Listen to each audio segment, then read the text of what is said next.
In today's episode, I'm talking to Hepsie Goddin from Martha and Hepsie. Hepsie runs the business with her sister Martha. Together they design beautiful, colourful homeware, stationery and gifts, all made in the UK. They live in Sheffield and North Devon, but successfully managed to run the business from two ends of the country, something that's become quite normal since the pandemic. Hi, Hepsie. Hi. How are you doing today? I'm good, thank you. Thanks for having me on. You're welcome. Let's start, as we always do. If you could maybe tell us a little bit more about you and how the business began, how you came to start Hepsie. Yeah, okay. So I am one half of Martha and Hepsie. Like Sarah just said, we're sisters. I studied fashion design and business studies back in the day, and Martha studied textile design at Nottingham. I studied at Brighton, and weirdly she had the same tutor as me, so he went from Brighton and ended up in Nottingham and met my sister, which was a bit, don't know whether that was a good thing or a bad thing.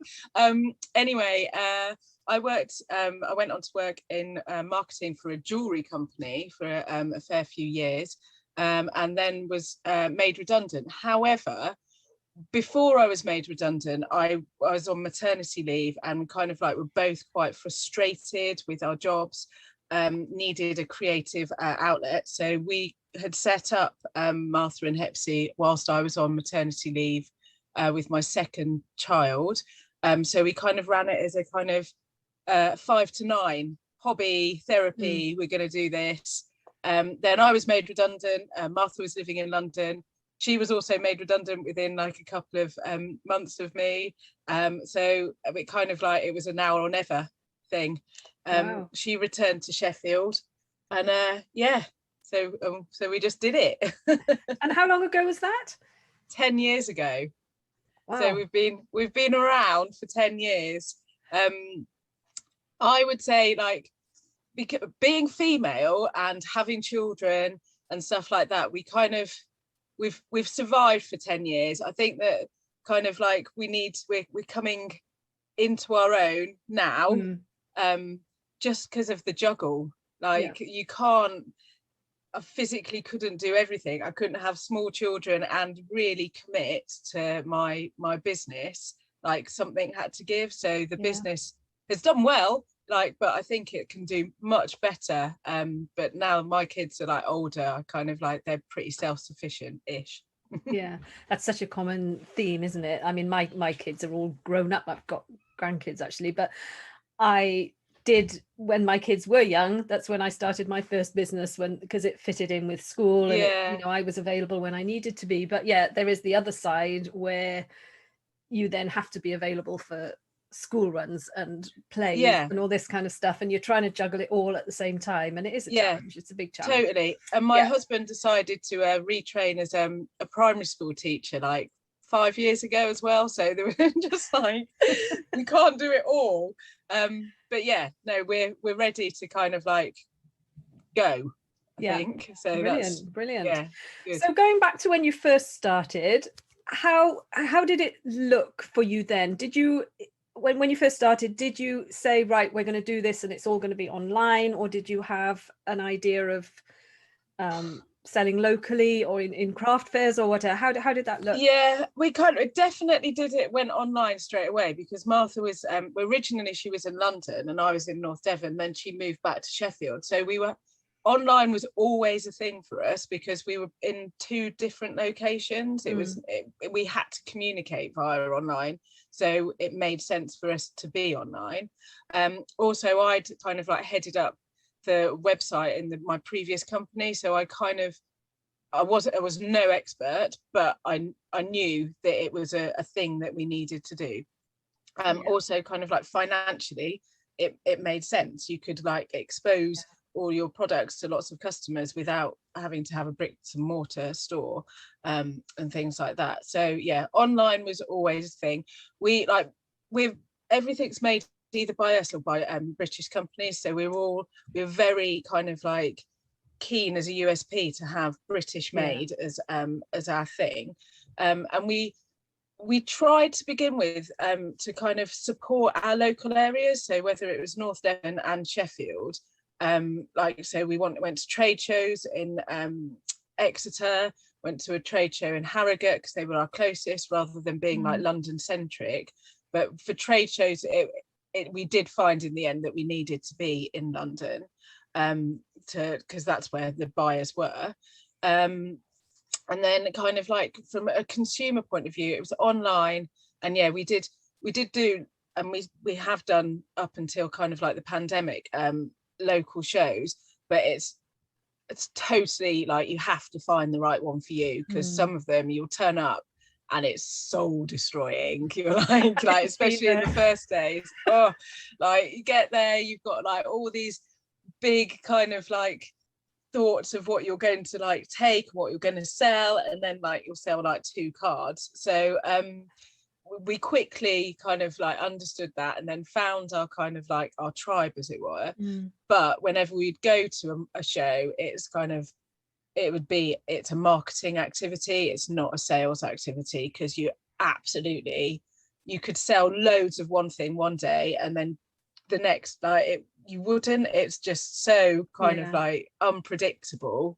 They're expensive to do as well, aren't they, a lot of them, and especially the bigger ones. It's such a big outlay, and time and effort.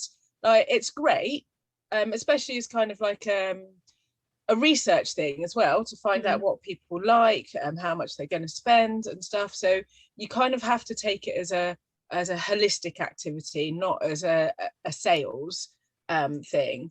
And obviously Christmas time, you're going to be, that's when your sales are more likely to happen at those sort of things, because it's like the golden quarter. But yeah.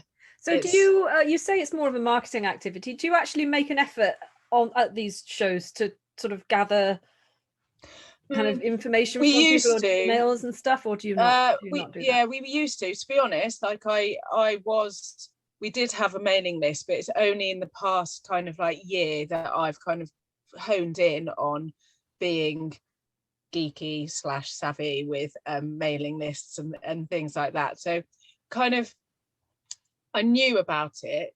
I think definitely kind of like from like our 10 years experience, we've realized that you need to focus, whereas at the beginning it was like, oh, we can do this and we can do this and we can do this and we can do this, and it's like it gets to a point when you look back and you're just like, we've got so much stuff and we don't know what we're doing. We need to really focus, and that's what we've kind of done over the past like 18 months, is kind of like really focus on what we're doing and not try and do everything, and definitely remove the comparison issue away. Like that was we definitely had a bit of comparison kind of, what's the phrase, comparisonitis or whatever it is. It's the thief of joy, isn't it? Basically, kind of like, doesn't matter what they're doing, they haven't got 2 kids, they haven't got like, it doesn't matter, and you can make yourself look like you're doing really well when actually kind of like you're doggy paddling in the background. You just don't know what's going on with other people. So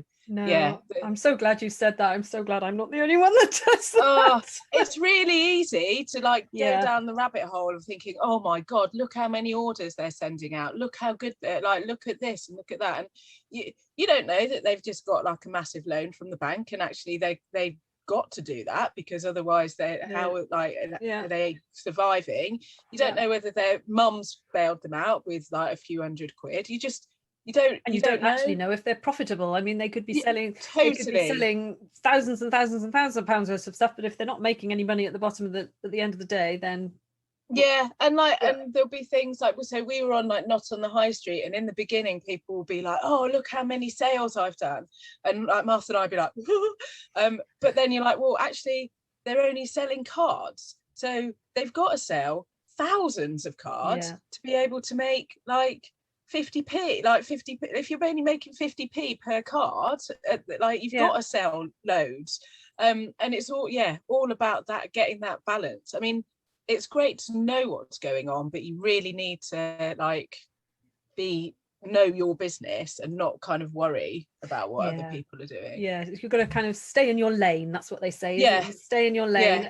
And I mean, have blinkers on, but not in as much as, you've got to be aware of what's going around going on around you, but yeah, it's just to kind of stay in your lane and focus on your goals instead of worrying about what other people are doing. Yeah, very Yeah, wise words there. yeah, definitely. So, it's e-commerce, and the podcast is obviously about e-commerce. Website, going back to the website, did you build the website or did you Yeah, get somebody else to? Yeah. no, so I did it, and our first website was with Mr. Site. Don't even know whether they're going at the moment. Never heard of it. So yeah, so like some old platform back in the day. So I tend to be the main, I put my geeky head on and do it. Like Martha will take the photography, and then I'll build it and put it together. So our first site was Mr. Site, and then about 3-4 years ago we moved across to Shopify. Yeah. So and because we're e-commerce, so we needed a good e-commerce platform. So yeah, so we moved across to Shopify, and I build it and sometimes fight with a bit of coding. It looks amazing, I have to say. It's a beautiful website. Thank you. And I'm in love with your puffin. Your puffin design. He's a winner. Like our puffin is definitely a bestseller. Yeah, he's gorgeous. I really like that. I was having a look and thinking, ooh, oven gloves. Yes. So with the website then, I mean, I'm just looking on your website now. You've got a lot of products, you've got variations and stuff like that. What do you find is the hardest part with kind of organizing and managing the website? What's the hardest part for you? I've been going through a kind of definitely a transformation over the past year, about like, whereas before I would just like chuck it all on and stuff like that. Now I know how people are traveling to our website, what they want, and so I'm sort of like moving things across. To be fair, like if I gave it to the hands of an e-commerce geek, I'm sure it could be loads better, because we have got so many things. But just sort of like being able to put things in front of people, understanding their journey from where they found us to what they need to get. The so kind important. I'd say one of the worst things that I struggle with, and that's why I only kind of like upload a few items at a time if we've got like a new launch, is just the descriptions, understanding all the keywords that you've got to get into it, but also make it sound like us, rather than are you looking for just, so it needs to have a bit of humor, but a bit of just the whole personality. Kind of, you've got to get your personality in it, but then you have got to always in the back of your mind thinking, how are people going to search for this, so that I can make sure I get those words and phrases and whatever in definitely. there, but it doesn't look like but not repeat them, and so it doesn't look like some god-awful eBay or Amazon listing title that just looks ridiculous, quite frankly. And exactly. And then kind of, and it's different, you have to have like a different mentality for the different platforms. So we're really focused now on our website. If I'm selling on Etsy, I've got to know that how Etsy works, and their titles and their keywords and everything like that, but also not necessarily as much as it's our product on Etsy. I don't want it to compete as well. So there's kind of it's such a kind of soup of things that you have to do. Sometimes it's a bit lumpy, the soup, but sometimes you've just got to kind of do it and get the best that you can out there, and just tweak it as you go along, I suppose. So it's the website, Etsy, and Not on the High Street. Are those the three places that you sell, or is there anywhere else? Etsy, Not on the High Street, Jules, friends of Jules, and our website are the main kind of three online stuff, and then we do have some wholesale customers as well. Okay. And so when it comes to getting people to your website, what's your main sort of traffic source? Now it's Facebook, and we've had like an amazing ride of the wave of Facebook advertising for the past year, 18 months. there's a little bit of a storm going on at the moment with well, there's obviously like the lockdown, people opening up, so they're not sat in front of their computers anymore. They're like doing normal stuff. iOS updates. Before I could look at the data and go, yes, that's working. Now I'm like, is it not? I don't know, like, because it's a 3-day delay on reporting and stuff like that. So but yeah, so Facebook ads have been really good. However, I have recently been putting a lot of effort into Pinterest, just because we're like a very visual brand. So Pinterest is all about visuals. So yeah, I've been doing quite a lot of work on there as well. So do you do Pinterest ads or just Pinterest organic and just like posting? I'm tinkering with Pinterest ads to see whether kind of they can give me any more traffic or better traffic than like Facebook ads. I think Facebook ads are like they're there to stay. It's just I've got to kind of like just readjust. It was easy, you know, when you rest on your laurels and you're like, oh, this is good, sorted that, and then all of a sudden you said and I was like, oh, okay.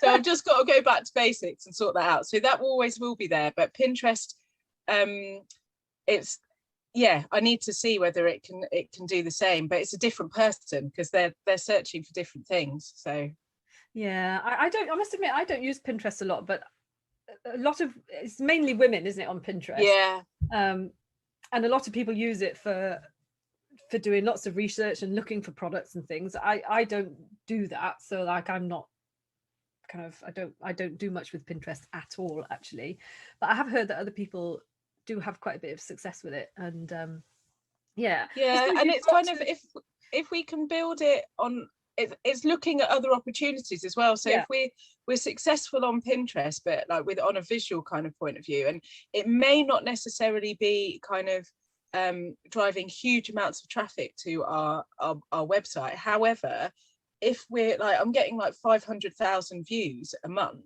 on Pinterest, and that's just me working on it in over like a few weeks. So there's potential, like if I'm getting views, then surely we can potentially like partner with people or things like that. So it's kind of like looking at the opportunities that are there, not just the drive it to our website. Yeah, and nothing's going to work overnight anyway, isn't it? No, especially something like that. It's a case of consistently posting over time, and then people will slowly get to know you. And I'm assuming there's obviously an SEO element of Pinterest as well, isn't it? And like the whole subliminal thing. So like I've started putting Christmas up already, knowing that like it'll just trickle and then they'll come. So do you have specific Christmas designs? Because at the moment I didn't spot anything Christmassy on your website, because you've so we do have our kind of like iconic Christmas design is our sprout, which is a bit off the wall because we're mainly kind of like create like animals and nature and stuff. However, we first introduced our sprout as a kind of a homage to our grandmother, who used to like basically feed us the most disgustingly overcooked sprouts. So that it was like, that's a memory of ours. And we made it onto some sticky tape, and that was like a Christmas sticky tape. And then eco awareness and stuff, we couldn't move the sticky tape from it being plastic to paper, so we then made it into our wrapping paper. So we've got like Brussels sprouts wrapping paper, which kind of trickles over the year for like vegans and gardeners and things like that, but it's a real like Christmas product.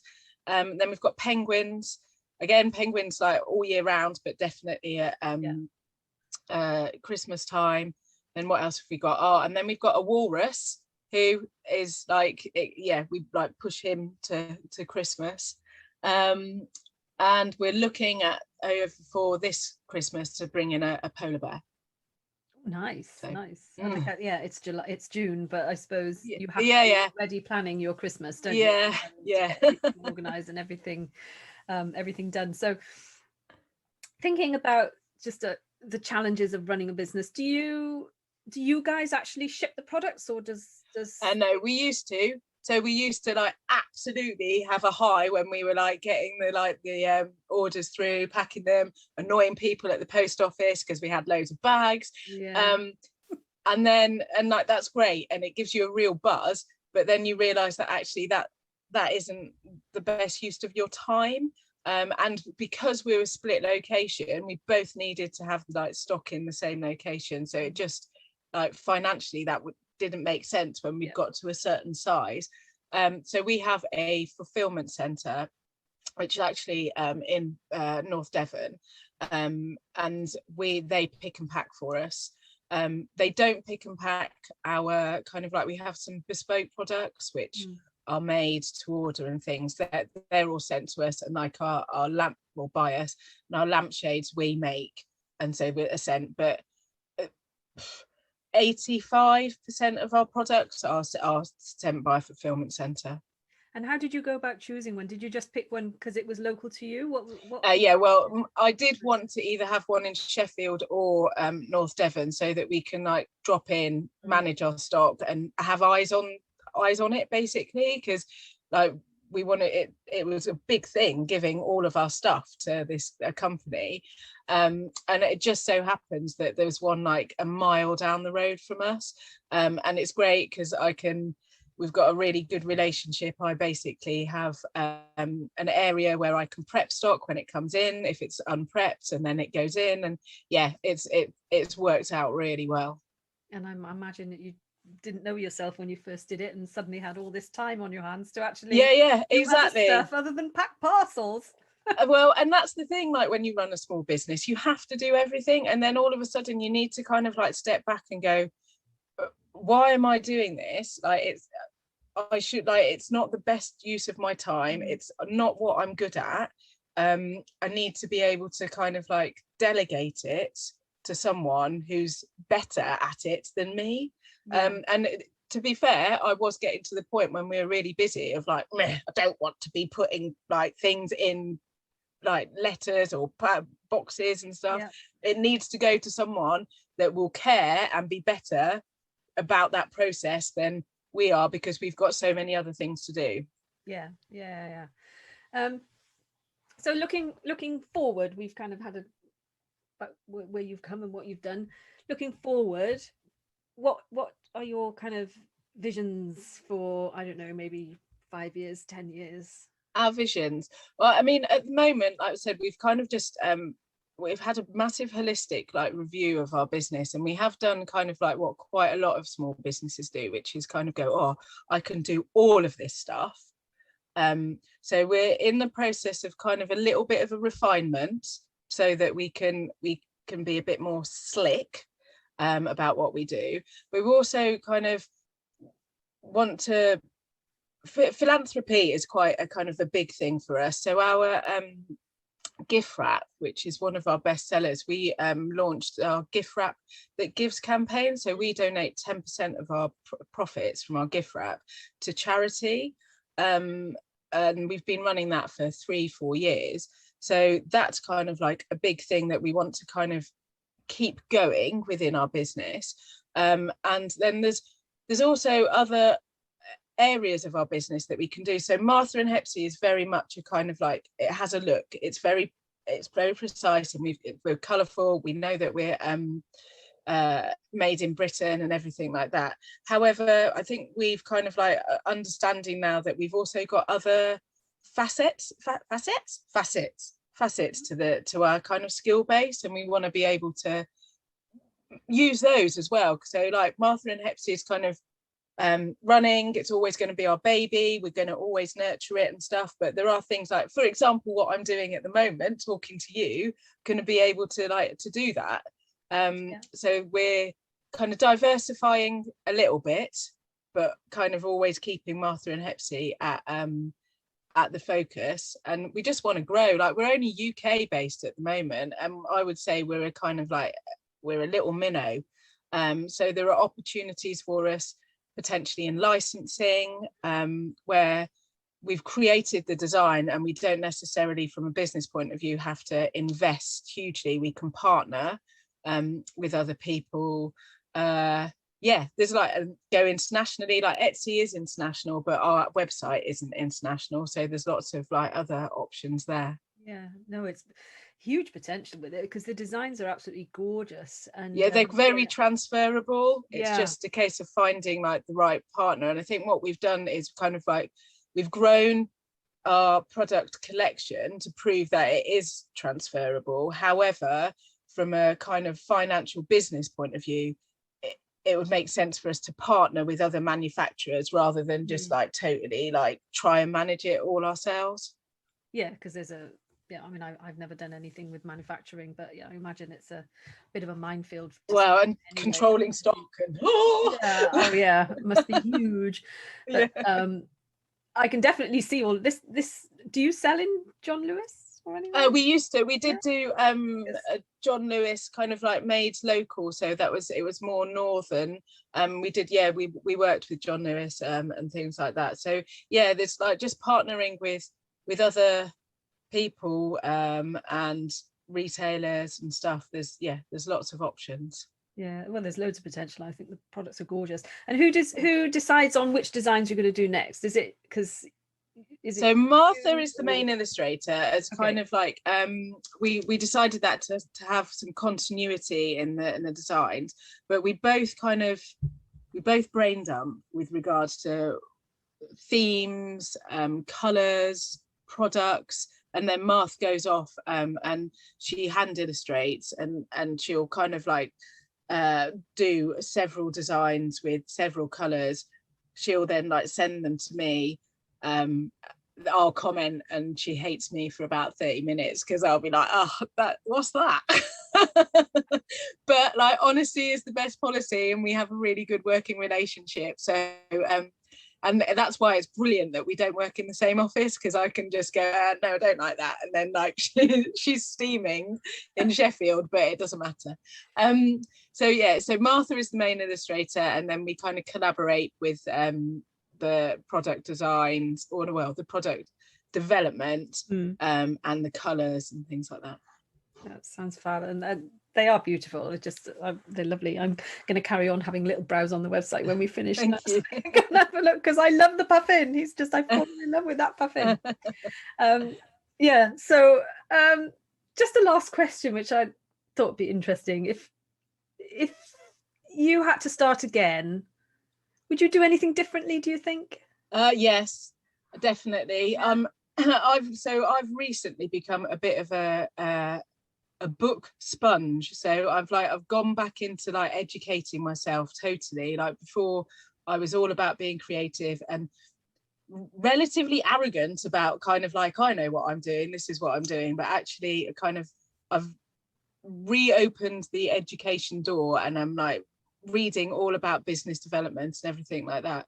And before, creativeness was like very much at the heart of why we did it, and we didn't want to know about like data, money, profit margins and all of that stuff. And I think that if we were to start again, it would need to be a holistic balance of all of that, but like obviously our creativeness and entrepreneur values at the forefront, but we need to look at the data. And since I've kind of like embraced data and gone, oh, that's amazing, like we have been making loads of sales, but actually we've been making no money, like, and understanding all of that that's what I would do. And I think that like kind of we're having to go backtrack a little bit to be able to go forward and do that. And I think being creative at heart, it's hard to kind of like embrace those other things, but you just have to, otherwise. And I now find it exciting looking at the data and looking at like that sort of thing, but I don't think before I just didn't get it. I just wanted to make stuff. Yeah, well, I think that again, that's a common theme with anybody, like you say, who's creative and they're doing a business where they're producing something and being artistic or whatever. Yeah, we don't want to be sitting there with a spreadsheet looking at numbers, do we? No. Boring, and that's what bookkeepers or accountants do. But it is important, as you say, and if you can get that side of things right, then it allows you more space and time and money to be creative and actually move forward with the business. Yeah. You want, and totally like be able to disassociate yourself. So I think that's quite like hard. So before we'd be like, we would love a product, but the data would be telling us that nobody else would necessarily loved it as much as us, and we would ignore that. And that, from a business point of view, isn't good, because it means that you've got a stock holding, so you've got cash tied up in stuff that people aren't going to buy, and you've just got to be able to go, right, I like it, but it's not going to sell, so I'll have one, thanks, but then we're not going to go and do it again. Yes, and being able is important as well, to actually acknowledge and say, do you know what, that didn't work, and be okay with that. Beat yourself up about it, but just say, okay, win some, lose some.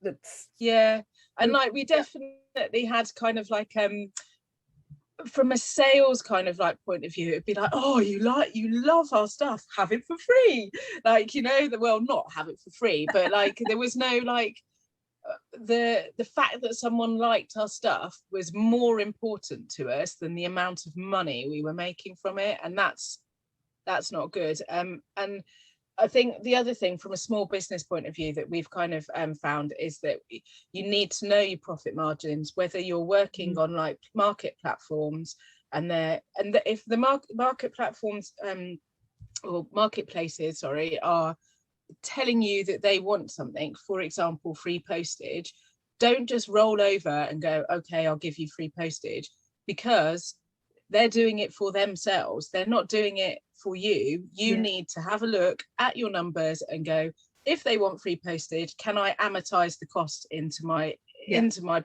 prices? Otherwise, don't do it, because you're not going to make any money. And then when you're in business, that's what you need. That's it at the end of the day, isn't it? Because it's easy to say, oh, if we do free, like you say, if you do free shipping, then we'll sell more, and that'll be really good. But then honestly, it makes you want to be sick when you have a look at the bottom line. Like we looked at it and we were like, oh my god, like we've been like just horrid. But so that people want it because they're buying it, and actually now people understand that it costs to send things to people. So don't worry about saying that you're going to charge someone to send it to them, because it costs money. Thanks, Amazon Prime. We're all too used to buying something for $3.99 and getting free shipping, and I'm just like, how can anybody be making any money on this, because it's cost them $3.99 to send it to me. But the thing is, they're sending hundreds of thousands, so like if they make 1 pence, they're making 100,000 times 1p, so that's how. But little people can't do that because we're not sending that volume out.